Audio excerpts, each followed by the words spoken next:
오늘의 묵상 한 장은 잠언 18장입니다. 오늘 또 생명의 말씀과 기도의 능력으로 천국을 실감하는 은혜가 있기를 원합니다. 잠언 18장의 내용은 이제 공동체에 있어서의 지혜로운 자가 어떤 자인가, 또 공동체에 있어서 미련한 자가 어떤 자인가 하는 말의 중요성에 대한 내용들이 18장 전체 내용을 이렇게 소개하고 있습니다. 그 중에 1절부터 이제 12절까지 이 내용을 통해서 보면은 크게 두 가지로 미련한 입술을 이제 말하고 있고, 또 하나는 지혜로운 입술에 대한 내용들이 소개가 되고 있어요. 그리고 이제 13절부터 마지막 절까지 이 전체 내용은 공동체 속에서 일어난 갈등과 다툼, 이런 부분들을 어떻게 해결할 것인가 하는 내용들이 소개가 되고 있습니다. 그래서 전체를 이끌어가는 핵심 절은 바로 18장 1절 내용이 되죠. 무리에게서 스스로 갈라지는 자는 자기 소욕을 따르는 자라. 그래서 온갖 참 지혜를 배척하느니라, 이렇게 얘기하고 있어요. 여기서 무리라고 하는 이 내용은 공동체를 말씀하고 있어요. 특히 이제 이스라엘 백성들은 개인보다는 공동체를 우선하고 있는 그런 문화 속에서 오늘 본문이 소개되고 있어요. 따라서 이 무리라고 하는 이 내용은 작게는 가정으로부터 시작해서 교회 공동체다, 이렇게 볼 수가 있습니다. 그러면은 이제 공동체에서 적응하지 못하고 오히려 공동체에서 스스로 나뉜다 하는 내용은 아주 독선적인 그런 부분들을 말씀하고 있어요. 그래서 모두 다 공동체와 연합한 그런 어떤 속에서 이루어지는 것이 아니라 스스로 외톨이가 되는 그런 자를 무리에서 스스로 나뉘는 자, 이렇게 표현을 하고 있습니다. 그러면 공동체에서 하나가 되지 않고 스스로 외톨이의 길을 걷는 그 이유는 어떤 내용인가? 그 뒤에 중반절에 이렇게 표현하고 있습니다. 자기 소욕을 따르는 자다, 이렇게 말씀을 하고 있어요. 그러니까 여기서 따른다라고 하는 내용이 미완료이기 때문에 계속해서 자기 욕심만을 계속 따르게 되어지면은 공동체의 불필요성을 느끼게 되는 거죠. 여러 가지 불만의 요소가 계속해서 나타납니다. 그래서 이제는 나의 욕심보다 상대방에 대한 배려, 이런 내용을 이제 앞서지 않으면은 스스로 무리해서 이렇게 나누는 그런 어떤 자가 되어진다, 이렇게 보게 됩니다. 그래서 공동체에서 이제 내 욕심도 내려놓고 어떻게든지 공동체와 함께 이렇게 가게 되어지면은 어떤 유익이 나타나느냐? 참지를 얻을 수가 있어요. 그잖아요. 나의 다름을 인정하고 상대방의 그런 어떤 유익을 배워가면서 진정으로 참지혜를 얻을 수 있는 기회가 공동체 생활에서 나타나는데, 스스로 나뉜 자는 이런 내용들을 다 어떻게 되는 거예요? 배척하게 되어진다. 그래서 이제 독선적인 그런 자가 얼마나 지혜가 없는 자인가, 이런 내용들을 말씀을 하고 있어요. 그런 이렇게 스스로 무리에서 나뉘는 그런 자를 크게 지금 네 가지의 표현을 진행을 합니다. 첫 번째예요. 2절에 미련한 자, 이렇게 말하고 있습니다.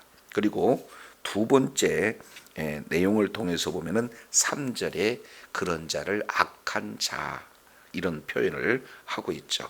그리고 세 번째 이 내용을 통해서 보면은 8절에 남의 말을 하기를 좋아하는 자, 그리고 9절 내용을 보니까 자기 일을 게을리하는 자, 이런 자를 바로 무리에서 스스로 나뉘는, 참으로 자기 욕심을 따르는 참치를 배척하는 어리석은 자다, 이렇게 성경은 말씀을 하고 있습니다. 자, 왜 그럴까요? 자, 2절 내용을 보면 미련한 자는 이제 명철을 기뻐하지 않아요. 그러니까 다른 사람의 충고에 대해서 귀 기르지 않습니다. 오직 자기 의사만 이제 드러내기에 급급해요. 그러니까 도무지 들으려고 하지 않고 내 말만, 내 경험만, 내 지식만, 내가 알고 있는 내용만 계속해서 드러나는 것. 그만큼 자기 확신에 이제 강한 그런 독선적인 태도를 가진 자가 미련한 자다, 이 내용을 보게 됩니다. 그래서 이제 결과는 그러면 어떻게 나타나냐? 3절 내용을 보니까 멸시도 따라오고 부끄러운 것도 따라오고 능력도 따라오게 되어진다. 그러니까 결국에는요, 모든 사람에게 부정적인 평가를 받을 뿐만 아니라 불행한 결과가 그대로 나타날 수밖에 없습니다. 자, 그러면 반면에 명철한 사람은 어떻게 되느냐? 자, 명철한 자의 사람의 그 말은 깊은 물과 같고, 그리고 솟쳐 흐르는 대와 같아. 결국에는요, 생명수와 같은 존재죠. 심오한, 깊은 심오한 생명을 드러내는 자, 계속 솟구쳐 흐르는 마르지 않는 샘. 그래서 많은 자들을 살리는 그런 생명수와 같은 존재가 명철한 자를 통해서 나오는 말이다. 그래서 아주 최상의 그런 어떤 생명을 지속적으로 공급하는 그런 자를 명철한 자의 입의 말, 이렇게 표현을 하고 있어요. 자, 그런데 18장 5절 내용을 통해서 보면은 악인을 두둔하는 것, 그리고 재판할 때 의인을 억울하게 하는 것 선하지 않다, 이렇게 얘기하고 있습니다. 그러니까 사실은요, 공동체에서 상당히 주의해야 할 내용은 권력 남용에 있어요. 그러니까 한 사람만 두둔했다. 왜 그렇습니까? 이제 신분 보고, 이제 재물 보고, 그리고 외적인 내용 보고 일방적으로 편들어주는 그런 어떤 내용은 하나님 보시기에 선하지 않다, 이런 어떤 내용들을 보게 됩니다. 그래서 이제 1절에서 5절까지 독선주의, 그리고 또 하나는 권력을 남용하는 이런 어떤 내용은 바로 지혜가 없는 자, 다른 말로 미련한 자의 그런 어떤 내용을 이렇게 말씀을 하고 있습니다. 이런 자는 공동체에서 하나가 될 수가 없다, 이 내용들을 말하고 있는데, 6절에서 9절까지 이 내용은 그렇다면 그 입을 통해서 하는 내용이 이제는 미련한 자의 최종적인 결과는 한마디로 본다면 패망의 길을 걷는다는 거예요. 자, 6절 보시겠습니다. 미련한 자의 입술은 결국 뭘 일으켜요? 다툼을 일으키고, 그리고 매를 자청하게 된다. 계속해서 상대방을 찌르는 말, 상대방을 이제 상처 주는 말, 그렇게 하기 때문에 하는 일마다 다툼이 나타나요. 왜 나한테만 이런 일이 일어날까? 그런 게 아니고 그 입술의 그 결과는 다툼과 매를 자청하는 그런 어떤 내용이에요. 반면 이 15장 우리가 살펴본 그런 내용을 통해서 보면은 유순한 대답은 오히려 분노를 쉬게 한다, 그러잖아요. 그런데 과격한 말은 그렇지 않다는 거죠. 자, 그래서 7절 미련한 자의 입은 결국 멸망이 되고, 그리고 또 영혼의 그물이 될 수밖에 없다 하는 것을 보게 됩니다. 그래서 지금 이 공동체 속에서 언어 사용, 그 언어 때문에 상대방을 해하고 상대방을 또 이렇게 상처 주는 그런 어떤 내용의 아주 구체적인 사례가 8절 내용입니다. 남의 말을 좋아하는 자의 말은 뭐 같다? 별식 같다. 그러니까 맛집 소개하는 내용을 보면은 이 아주 그 미식가들은 그 맛을 한번 보기 위해서 먼 길 마다하지 않고 많은 돈을 이렇게 지불하면서까지 그 맛을 따라가는 것을 보잖아요. 이런 것을 별식 그러죠. 그러니까 남의 말을 좋아하는 것은 한번 듣게 되면은 별식 같아요. 그리고 한번 깊은 뱃속으로 들어가면 나올 수가 없어요. 이것은 본인에게도 큰 문제고 상대방에 대한 그런 어떤 선입견이 너무나 오랫동안 이렇게 가게 되는 부분입니다. 그래서 험담하고 그리고 그냥 돌아다니는 그런 풍문 이런 내용에 귀 기울인다. 이거 공동체에 큰 문제가 되어지는 거죠. 자, 그래서 구절은 이렇게 표현합니다. 두 가지로 말하고 있어요. 게을리하는 자, 게으름입니다. 두 번째, 하나는 패망, 이 자는 형제래요. 그러니까 이렇게 게으른 것과 그리고 말을 통해서 이제 패망하는 그런 어떤 내용은 형제가 되어서 아예 그냥 집을 무너뜨리는데 앞잡이가 되어진다. 다른 말로 공동체 무너뜨리는데 이제 앞서 이렇게 달려가는 그런 어떤 자가 되어진다. 이렇게 보게 됩니다. 자, 그러면서 10절, 11절 이 내용을 통해서 보면은 그렇다면 이런 미련한 자 그리고 지혜로운 자, 이 자가 삶의 기반이 어떻게 이렇게 대조적인 삶을 살 수 있을까 하는 내용을 10절에 이렇게 표현합니다. 여호와의 이름은 뭐라고 그랬습니까? 견고한 망대. 그러니까 큰 어려움이 있었을 때 견고한 망대는 그런 큰 어려움과 환란의 피난처가 되어지잖아요. 그러니까 지혜로운 자는 진정한 나의 피난처는 여호와 하나님이시다라는 이 내용을 이렇게 말하고 있는 거죠. 그런데 의인은 그리로 들어가서 안전을 얻습니다. 근데 반면 부자의 재물은 그의 견고한 성, 그가 높은 성벽같이 이루느니라. 그러니까 하나님께 피하는 것이 아니라 하나님 자리에 어떤 것이 있는 거예요? 부와 재물이 그 놓여져 있는 겁니다. 그러니까 하나님 의지보다는 돈을 더 의지하는 삶의 기반이 바로 물질인 거죠. 그래서 이제는 나의 유익이 되느냐 안 되느냐 이런 어떤 내용을 가지고 공동체 가운데서 생활하게 되어지는 거죠. 그래서 18장 1절부터 11절까지 이 내용을 최종적으로 이렇게 표현하는 것이 12절에 이렇게 표현합니다. 사람의 마음의 교만은 멸망의 선봉이요 겸손은 존귀의 길잡이다. 이렇게 말씀을 하고 있어요. 그럼 결국 여호와를 의지하는 신앙생활을 하는 그런 어떤 자는 가면 갈수록 존귀하다는 거예요.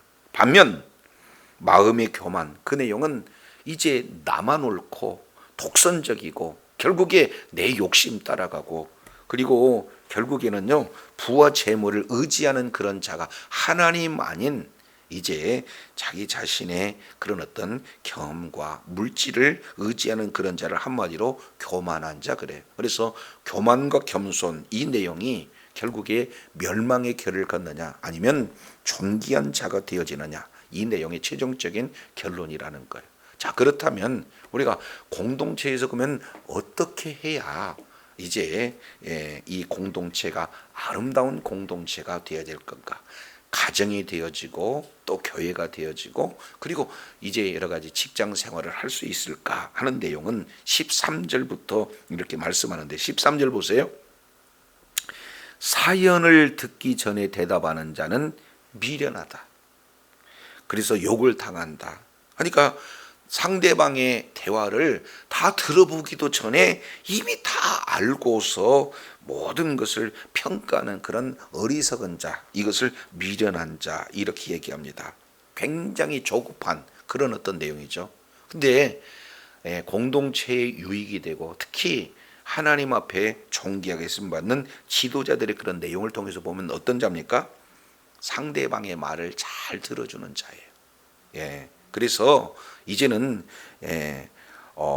14절 내용을 통해서 보면은 사람의 심령은 그의 병을 등이 이기려니와 그죠? 심령이 상하면 그것을 누가 일으키겠느냐?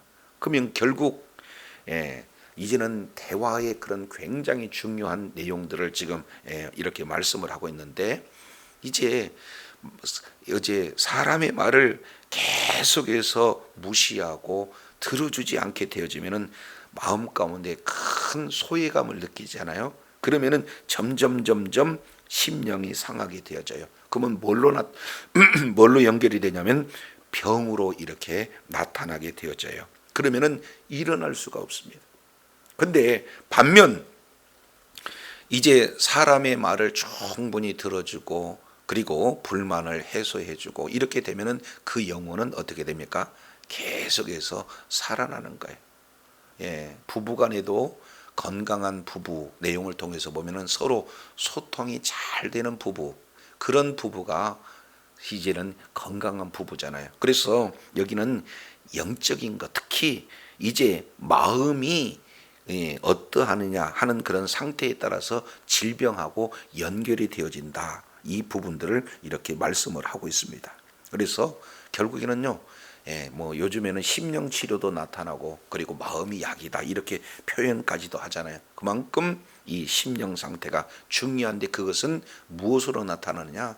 이제 일방적으로 듣기도 전에 대답하는, 그래서 내 말만 하고 상대방의 말을 무시했을 때 상대방에 나타나는 그런 결과다. 이 부분들을 보게 됩니다. 그러면 우리는 어떻게 상대방을 이렇게 말을 귀 기울이고 경청하는 자세가 어떻게 돼야 되는가? 15절에 이렇게 말씀을 하고 있습니다. 자, 15절 내용을 통해서 보면 명철한 자의 마음은 뭐를 얻어요? 지식을 얻어요. 그리고 지혜로운 자의 귀는 지식을 구한다 그랬습니다. 그러니까 결국에 아무리 상대방이 이제 말하고 싶어하는 그런 어떤 내용들을 통해서 그냥 대답 다 듣기도 전에 대답해서 상대방 말을 무시하는 것이 아니라 저 사람 속에 말을 들어보면은 지식을 얻을 수가 있겠구나. 정말로 마치 지식을 구하는 것처럼 상대방의 말을 잘 들어주는 그런 자가 명철한 자, 지혜로운 자가 된다. 우리가 잘 알겠지만 스바 여왕이 이제 솔로몬의 찾아와서 한마디 한마디를 들을 때 막 놓치지 않으려고 애를 쓰는 그런 어떤 모습을 보게 됩니다. 그런 자가 실제 지혜로운 자다. 이런 어떤 내용들을 지금 말씀을 하고 있어요. 그게 어떠한 효과가 나타나느냐? 자, 16절 내용을 보면은 선물은 그 사람에게 길을 너그럽게 하며 또 존귀한 자의 좌우 앞으로 그를 인도한다. 이렇게 말씀을 하고 있어요. 그러면 결국 상대방에게 기쁨이 되어지고 상대방에게 유익이 되어지는 것 중에 하나가 뭡니까? 선물이에요. 그러니까 다른 사람의 말을 잘 이렇게 경청하는, 들어주는 그런 어떤 내용이야말로 상대방의 선물이 되어진다 하는 것을 보게 됩니다. 자, 그러기 위해서는 두 가지입니다. 자, 18장 17절 내용을 보면은 원고의 말과 피고의 말이 있어요. 그러니까 재판장은 원고의 말만 들고 판결할 수가 없잖아요. 그러면 또 누구의 말도 들어봐야 돼요? 피고의 말도 동시에 들어봐야 해요. 그러니까 이쪽 말도 들어보고 저쪽 말도 들어보고 그래야지 한쪽 말만 듣고 판결하는 이런 내용은 지혜로운 자가 아니다 하는 것을 보게 되어집니다. 그래서 결국 이제 분쟁을 해결할 수 있는, 다툼을 해결할 수 있는 그런 내용은 어떻게 되느냐? 뒤에 18절 내용을 보니까 제비 뽑는 것은 다툼을 그치게 한다. 이렇게 말씀을 하고 있습니다. 한 사람이 삐져서 이제는 마음의 상처가 되었어요. 그래서 노엽게 한 그런 형제는 어떻게 되느냐? 그 산성을 공격해서 얻는다는 건 쉬운 일이 아니잖아요. 그런데 그 산성의 문빗장과 똑같아 가지고는 이렇게 아예 화해하기가 너무 어렵다. 그러니 이제는 온전한 그런 어떤 다툼이 되기 위해서는 일방적으로 이렇게 한쪽 말만 듣는 그런 것이 아니라 상대방 말 충분히 다 듣고 이렇게 해결을 해야 된다 하는 내용들을 이렇게 구체적으로 지혜자가 어떻게 해야 될 내용을 공동체 가운데서 어떻게 해야 되는 것을 말씀을 하고 있어요. 그렇다면 이제 그 입의 열매, 결실이 어떻게 되어지는가? 20절에 이렇게 표현하고 있습니다. 사람은 입에서 나오는 열매로 배가 부르게 되어진다. 그러면 결국 말은 씨가 되어진다는 거예요. 그러면 씨는 결국 열매가 되어지고, 열매는 그 사람의 소득이 되어서 그 열매에 따른 소득으로 그 사람이 살아간다. 그러니까 내가 어떻게 말의 씨를 뿌리느냐에 따라서 열매가 결실로 나타난다. 그걸 통해서 살아가게 되어진다 하는 내용들을 보게 됩니다. 그만큼 말이 중요하다. 이 내용을 말씀하고 있습니다. 자, 최종적인 결론이에요. 21절은 우리 다 같이 한번 읽습니다. 시작. 죽고 사는 것이 혀의 힘에 달렸나니 혀쓰기를 좋아하는 자는 혀의 열매를 먹느니라. 그렇습니다. 이제 이 말에는요, 죽이는 말이 있고 그 말 한마디로 살릴 수도 있어요. 그만큼 혀의 권세가 강력하다. 그러니 혀 쓰기를 좋아하는 사람은 그 열매를 먹는 거예요. 그러니까 불필요한 말, 아니면 상처 주는 말, 다른 사람을 이렇게 해하는 그런 말, 이 내용의 파워가 아주 강력해서 사람을 죽일 수도 있어요. 반면 동일한 사람에서 나오는 그 입술은 사람에게 힘을 주고 용기를 주고 소망을 주고 살릴 수 있는 그런 어떤 말이 바로 언어의 힘이라는 거예요. 그러면 죽고 사는 것이 혀의 권세에 달렸으니 미련한 자를 선택하는 이 미련한 자의 입술로 이제 그 길을 갈 것인가, 아니면 지혜자의 그런 어떤 입술이 되어 많은 사람을 살릴 것인가. 이 내용은 공동체에서 너무나 중요하다라는 사실을 보게 됩니다. 특히 세 가지 내용. 자, 이제는 22절 부부관계입니다. 아내, 그리고 23절 가난한 자와 부자, 그리고 24절 친구가 많은 자, 이렇게 친구가 없는 자, 이런 내용들을 구체적으로 사례를 들어서 말씀을 하고 있는 거예요. 그러니까 이 아내를 얻는 것은 복이 있다라고 하는 것은 그만큼 이제 아내를 얻을 수 있는 그런 어떤 자는 말을 잘 들어줘서 더 용기 주고 소망 주고 살릴 수 있는 그런 어떤 지혜로운 자가 되었을 때 아내를 맞이할 수 있는 그런 복을 누리게 되어진다라는 것을 보게 됩니다.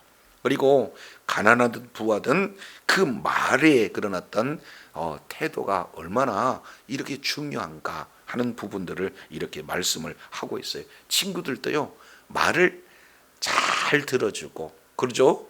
그 말을 통해서 상대방에게 정말로 진심을 다해서 살리는 그런 어떤 내용을 할 때, 말을 할 때 진실한 친구가 되어진다는 것을 보게 됩니다. 그래서 이제 18장 1절부터 24절까지 이제 독선적으로 이제 오히려 외톨이의 그런 어떤 자리에 있어서 참으로 교만한 그런 어떤 말을 하는 그런 자리에 있을 것인가, 아니면 어렵고 힘들지만 그 공동체를 통해서 참치를 얻기 위해서 내가 더 말을 하기를 원하지만 대부분 상대방의 말을 경청해서 다른 사람의 마음을 이해하고, 그리고 그 마음을 이제 어떻게든지 이렇게 세워서 살리는 그런 공동체 가운데 일원이 될 것인가, 결국 말의 그런 어떤 권세에 따라 달렸다는 것을